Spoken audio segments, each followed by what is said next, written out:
6 दशकापूर्वी एका व्यक्तीचे पुणे येथील जमीन महाराष्ट्र आणि सरकारने अवैधरित्या ताब्यात घेतली होती. त्या बदल्या अधिसूचित वजन जमीन देण्यामध्ये आली होती.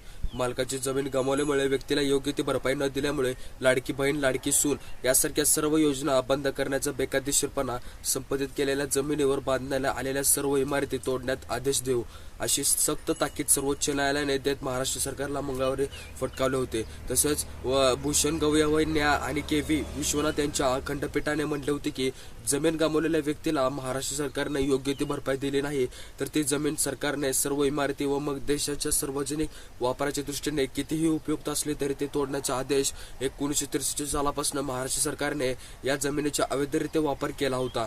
जर जमिनीचा कायदेशीर ताबा महाराष्ट्र सरकारने हातात होता तर योग्य भरपाई जमिनीच्या मालकाला द्यावी लागेल. या संदर्भामध्ये सचिवांची मुख्यमंत्र्यांशी चर्चा करावी असेही सर्वोच्च न्यायालयाने म्हटले होते. पुढील सुनावणी बुधवारी होणार आहे. यावेळी 24 एकर जमिनीचे प्रकरण साल 1950 मध्ये याचिकादाराच्या म्हणण्यानुसार त्याच्या पूर्वजांच्या 1950 सालामध्ये पुण्यामध्ये 24 एकर जमीन विकत घेतला होता. 1963 मध्ये ती सरकार राज्य सरकारने ताब्यात घेतली होती आणि त्याला दाद मागितली होती. सर्वोच्च न्यायालयापर्यंत जमीन मालकांच्या बाजूने निर्णय लागला. मात्र ही जमीन संरक्षण विषयक संस्थेला देण्यात आल्यानं त्याचे राज्य सरकारने सांगितले होते. आम्ही पक्षकार नसल्यामुळे आम्ही जमीन परत देऊ शकत नाही असं संस्थाने म्हटले होते. पर्यायी जमिनीसाठी मुंबई उच्च न्यायालयाने याचिका दाखल केली. 2004 मध्ये जमीन मालकीची मात्र वनज जमीन असल्याचे केंद्र सरकारने कळवले होते.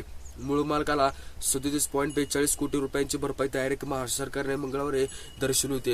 या योजनेदरम्यान वादग्रस्त विधान करून मुख्यमंत्री शिंदे यांनी महायुतीमध्ये आमदारांना तंबे आणि तसेच मंगळवारी मुंबई येथे झालेल्या राज्य मंत्रिमंडळ बैठकीमध्ये मुख्यमंत्री एकनाथ शिंदे व यांनी महायुतीमध्ये प्रमुखांना त्यांची लाडकी आमदारांना बहिणोज्जन तसेच संदर्भामध्ये वादग्रस्त विधान न करण्याची तंबे देण्यास सांगितले होते.